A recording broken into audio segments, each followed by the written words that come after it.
E aí pessoal, tudo bem? Bom, hoje nós vamos trabalhar resolução de questões na nossa física A, tá bom? Em nossa física A, nós estamos mexendo com a questão da hidrostática, pressão, tá? Pressão de líquidos em equilíbrio. Então, o que nós vamos fazer hoje? Nós vamos resolver algumas questões, tá bom? E na resolução dessas questões, nós vamos utilizar aquele método da folha A4, tá bom? Hoje vamos ter um método onde você vai poder observar como eu vou resolver essa questão no papel, tá bom? Ou melhor, nós vamos sair um pouquinho do quadro, tá? E utilizando esse novo método, tá bom? Vamos lá? Venham comigo! Voltamos, pessoal, né? Hoje vamos resolver questões na nossa apostila, tá bom? E dessa vez nós vamos resolver utilizando nossa própria apostila, tá? Vamos fazer resoluções no papel A4, tá bom? Bom, vamos começar? Essa aqui é a nossa primeira questão da página 171, tá bom?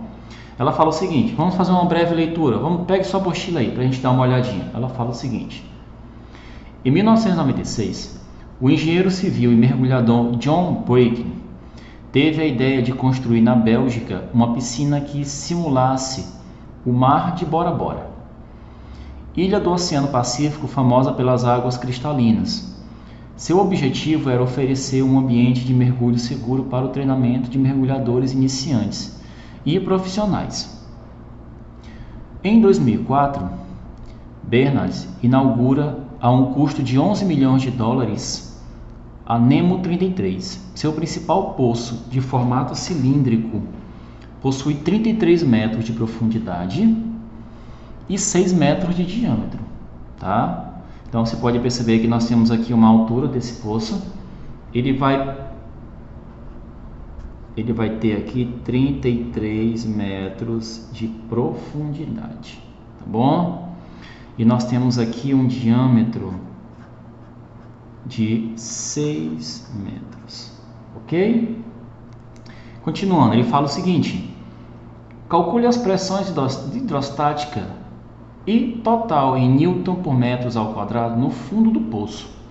Considere que a pressão atmosférica no local seja igual a 10 a quinta Newton por metros quadrados e que a densidade da água seja de 1000 kg por metro cúbico e que a gravidade igual a 10 metros por segundo ao quadrado.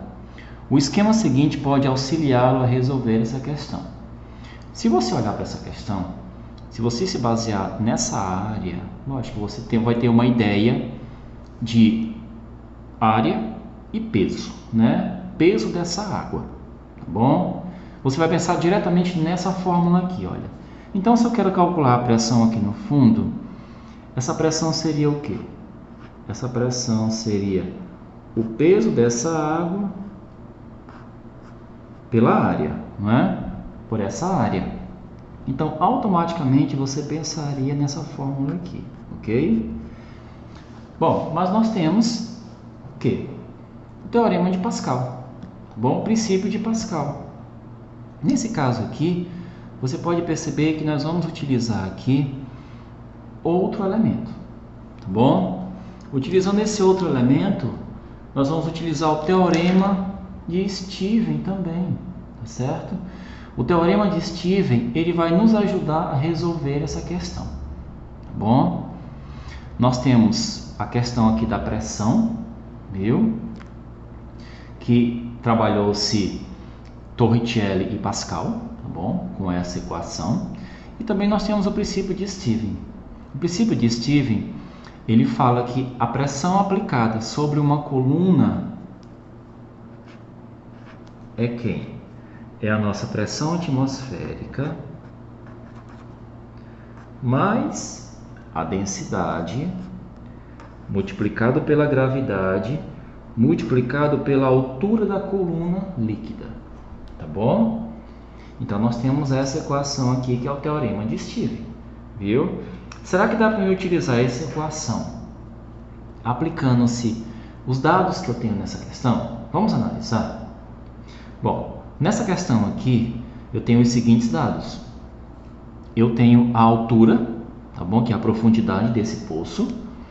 Essa altura que eu tenho aqui são 33 metros, tá bom? Eu sei que a densidade da água é de 1.000 quilogramas por metro cúbico, tá bom? Eu tenho esse dado também. E eu sei que a minha gravidade é 10 metros por segundo ao quadrado. Eu tenho todos os elementos para resolver essa questão, tá bom? Vamos resolvê-la? Bom, então qual seria a pressão aqui no fundo desse poço? Bom, analisando os dados, você precisa observar que a densidade é 1.000, a gravidade 10, a altura 33. Nós vamos gerar valores altíssimos. E a pressão atmosférica é 10 elevado a quinta. Isso aqui equivale a 100.000 newtons por metro quadrado. Tá bom? Aplicando na fórmula, vai ficar como? Eu vou pegar aqui uma folha de papel, tá? Ela vai nos dar uma noção dos elementos que nós vamos trabalhar, tá certo? Então, essa altura que eu tenho aqui, ela é uma altura de 33 metros, tá bom? Eu sei que a densidade da água desse poço, ela é de 1.000 quilogramas por metro cúbico. Para você facilitar, isso aqui equivale a 10 elevado à terceira quilogramas por metro cúbico. Eu sempre lhe aconselho a colocar essas unidades em uma notação científica, tá? Isso pode facilitar muito o cálculo para você, tá bom? Para você calcular essa pressão, professor, como eu vou calcular essa pressão então? Então, essa pressão total é a minha pressão atmosférica. No caso, a pressão atmosférica aqui, ela vai valer 10 elevado à quinta newtons por metro quadrado, tá bom? Bom, isso aqui é a mesma coisa que 10 elevado à quinta Pascal. Lembram-se, é a mesma unidade, tá bom? Newton por metro ao quadrado e Pascal, elas são equivalentes, tá bom? Então fica a pressão atmosférica mais a densidade multiplicado pela gravidade multiplicado pela altura da coluna de líquido, tá bom? Então, nós temos essas equações aqui que vão nos auxiliar, tá certo? Vamos começar o nosso cálculo. Bom, o nosso cálculo aqui, eu vou colocar a fórmula, vou colocando os dados logo, então fica pressão é igual a 10 elevado à quinta mais 10 elevado à quinta é a minha pressão atmosférica, tá bom? Multiplicado pela densidade, multiplicando densidade, gravidade e a altura dessa coluna líquida, ok? Então, essa minha pressão fica 10 elevado a 5 mais, multiplicando os valores aqui, isso aqui vai dar o quê? 33 vezes 10 elevado à quarta. Professor, eu posso fazer uma somatória? Não de imediato, tá? O que você vai fazer? Você vai colocar todo mundo na mesma base, tá? No caso aqui fica 3,3 vezes 10 elevado à quinta. Agora sim, você pode fazer uma somatória. Bom, professor, mas eu vou somar esse 3,3 com quem? Lembre-se que aqui na frente tem o número 1, tá bom? Então, essa minha pressão, ela vai ficar o quê? Ela vai ficar 4,3 vezes 10 elevado à quinta newton por metro quadrado, tá certo? Esse 4,3 aqui é a minha pressão no fundo do poço, tá bom? Lembrando que esse poço é aberto, tá? Então nós temos que contar com a pressão atmosférica, tá bom? Então, pessoal, essa é a nossa pressão total, tá? No fundo dessa piscina, desse poço, tá bom? E nós vamos voltar agora com o nosso caderno de exercícios, ok? Um forte abraço. Olá, meus queridos, tudo bem? Bom, Hoje vamos trabalhar as questões 9, tá? E as questões 10 do nosso caderno de exercícios, tá bom? São questões simples que nós temos como compreender, tá? A sua resolução. No caso aqui da questão 9, olha o que ela fala. Acompanhe comigo aqui a leitura. Nosso caderno de exercícios, página 19, tá bom? A figura mostra 3 vasos V1, V2 e V3, cujas bases têm a mesma área. Os vasos estão cheios de líquidos C1, C2 e C3, até uma mesma altura.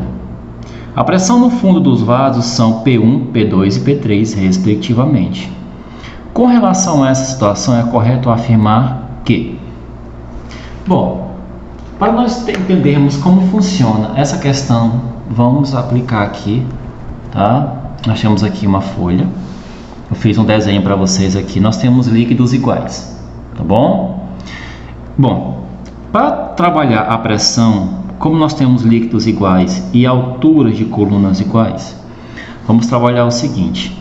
Aqui nesse fundo, como nós temos líquido de mesma densidade e os vasos estão abertos, então quem seria a pressão total aqui? No caso P1, no caso aqui vamos chamar de P2 e nesse caso aqui vamos chamar de P3, tá bom? Como nós resolveríamos isso? Pelo teorema de Stevens, a pressão total no fundo desses vasos seria o quê? Seria pressão atmosférica mais densidade multiplicado pela gravidade multiplicado pela altura dessa coluna líquida, tá bom? A nossa pressão atmosférica, ela é única, tá bom? Ela tem um valor constante. Então, do que vai depender a pressão no fundo desses recipientes, tá? Vai depender da densidade do líquido. A questão falou para nós que todas as densidades são iguais, os líquidos são todos iguais, eles estão cheios do mesmo líquido. A gravidade é constante, tá bom? No caso, a gravidade, ela vai valer 10 para todas as aberturas. E a altura da coluna líquida também é a mesma para os 3 recipientes. Tá certo? Então, significa o quê? A pressão aqui no fundo, ela está conectada simplesmente à densidade e à altura dessa coluna líquida.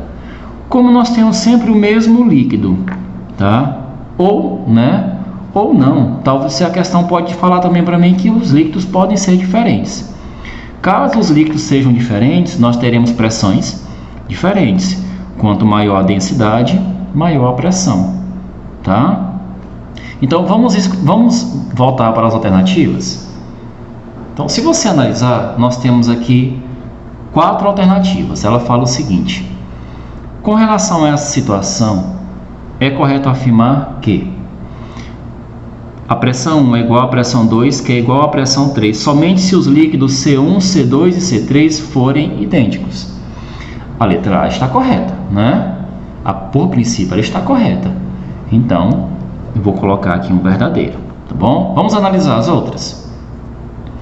P1 e P2 e P3 são iguais, quaisquer que sejam os líquidos C1, C2 e C3. Não.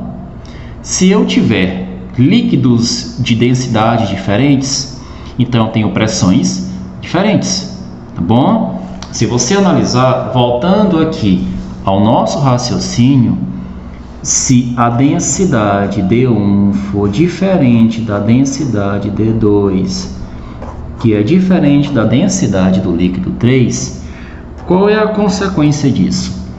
A pressão 1 é diferente da pressão 2, que é diferente da pressão 3, tá certo? Significa que a letra B está errada, né? Ela é falsa. Letra C. A letra C fala que a pressão 1 é maior do que a pressão 2, que é maior do que a pressão 3, né? Somente se os líquidos C1, C2 e C3 forem idênticos. Não. Totalmente o contrário, né? As pressões seriam iguais se os líquidos forem iguais. Então, a letra C também é falsa. tá? E a letra D? P1 é maior do que P2, que é maior do que P3, né? Quaisquer que sejam os líquidos C1, C2 e C3. Não. Se nós retornarmos aqui ao nosso raciocínio, você pode entender o seguinte: se a densidade 1 é maior do que a densidade 2, que é maior do que a densidade 3, então significa que P1 é maior do que P2, que é maior do que P3, tá certo? Eles são diretamente proporcionais. Se a densidade do líquido 1 é maior de todas, então a pressão, né, da coluna 1 é maior de todas. Se a densidade do líquido 3 é a menor, então a pressão do líquido 3 também é menor. Então, se você analisar, a nossa letra D ela está errada, não é? Eu não posso dizer que essa sequência é correta para qualquer líquido, tá bom? Então ela é falsa. Resumindo, qual é a nossa única alternativa verdadeira? É a nossa letra A, tá bom? E agora nós vamos passar para a 10ª questão, ok? Um forte abraço. Bom, pessoal, retornamos com nossa 10ª questão, né? Nossa 10ª questão ela fala o seguinte: vamos fazer a leitura? Um reservatório cilíndrico de 2 metros de altura e base com área de 2,4 metros quadrados, como mostra a figura a seguir, foi escolhido para guardar um produto líquido de massa específica igual a 1,2 gramas por centímetro cúbico. Cuidado, ó, massa específica, tá bom? Durante o enchimento, quando o líquido atingiu a altura de 1,8 em relação ao fundo do reservatório, este não suportou a pressão do líquido e se rompeu. Com base nesses dados, assinale a alternativa correta para o módulo da força máxima suportado pelo fundo do reservatório. Tá bom? Bom, como é que nós vamos fazer isso? Eu vou colocar para vocês aqui uma representação do que nós vamos trabalhar, tá? Tá aqui, tá bom? Nós temos essa folha, nós temos um reservatório, tá bom? Nesse reservatório nós temos uma altura máxima de 2 metros. Só que eu vou encher esse reservatório com um determinado líquido a uma altura de quanto? Essa altura aqui dessa coluna líquida é 1,8 metros, tá bom? Bom, ele fala para mim que a massa específica desse líquido é de 1,2 gramas por centímetro cúbico, correto? E pede que eu calcule a força máxima aqui no fundo do recipiente, tá? Quando este se rompe, quando atinge 1,8 metros de altura, tá certo? Bom, essa área do nosso fundo do recipiente são 2,4 metros quadrados de área, tá bom? Então, vamos calcular a força ou peso que fez esse líquido romper o fundo desse reservatório, tá bom? Lembrando que para nós calcularmos o peso, nós vamos ter que calcular quem? Uma força, né? O peso é uma força. Então, você vai aplicar essa fórmula. Pressão é força pela área, certo? Você pode perceber que a fórmula de Pascal e Torricelli, tá? Eles enunciam essa questão da pressão produzida por uma força sobre uma área, tá bom? Só que para você calcular essa pressão aqui, você vai ter que utilizar o quê? O teorema de Stevens, tá bom? Então fica pressão é igual a densidade multiplicado pela gravidade multiplicado pela altura, tá bom? Nesse caso aqui fica pressão é igual a nossa densidade, a nossa massa específica que nós temos aqui. Eu tenho que passar isso para quilogramas por metro cúbico. Então isso aqui é a mesma coisa que 1.200 quilogramas por metro cúbico. Você fez o quê? Você multiplicou esse valor por 1.000, tá bom? Isso aqui é a mesma coisa que 1,2 vezes 10 elevado à terceira quilogramas por metro cúbico, tá bom? Então vamos lá, aqui é a nossa pressão. Aí fica 1,2 vezes 10 à terceira, multiplicado pela gravidade, que é 10, multiplicado pela altura, que é 1,8. Não use o 2. O 2 é a altura máxima. Ele se rompeu com 1,8 metros. Tá bom? Fazendo as devidas multiplicações, o que vai acontecer? Nós vamos ter um resultado, 1,2 multiplicado por 1,8, nós vamos ter quanto? Nós vamos ter 2,16 vezes 10 elevado à quarta, tá? Newtons por metro quadrado, não é? Bom, então a princípio isso aqui vai ser o quê? Vai ser a nossa pressão no fundo desse recipiente, tá bom? Só que eu não quero calcular justamente a pressão, eu quero calcular a força que produziu esse rompimento. Então vamos lá, eu vou utilizar essa fórmula. Aí fica, utilizando a fórmula, vai ficar 2,16 vezes 10 elevado à quarta é igual a força pela área. Quem é essa área? Essa área é 2,4 metros, não é? Bom, então o que você vai fazer aqui? Nós vamos fazer meio pelos extremos, não é? Fazendo meio pelos extremos vai ficar o quê? Aí fica força é igual a 5,184 vezes 10 elevado à quarta, tá? Se você desfizer essa base 10, nós vamos ter o que? Nós vamos ter 51.840 newtons, tá bom? Olha a nossa força aplicada no fundo desse recipiente, tá certo? Retornando à nossa questão, dê uma olhadinha nas alternativas, tá? Ela fala que essa força é maior do que 58.000, é menor do que 49. Não, ela não é maior, né? A nossa força aqui, ela é 51.840 newtons. Ela é maior? Não, né? Ela não é maior. Ela é menor do que 49? Também não. Ela é igual a 50.000? Também não. Ela está entre 50.100 e 52.000. Correto, né? É verdadeiro.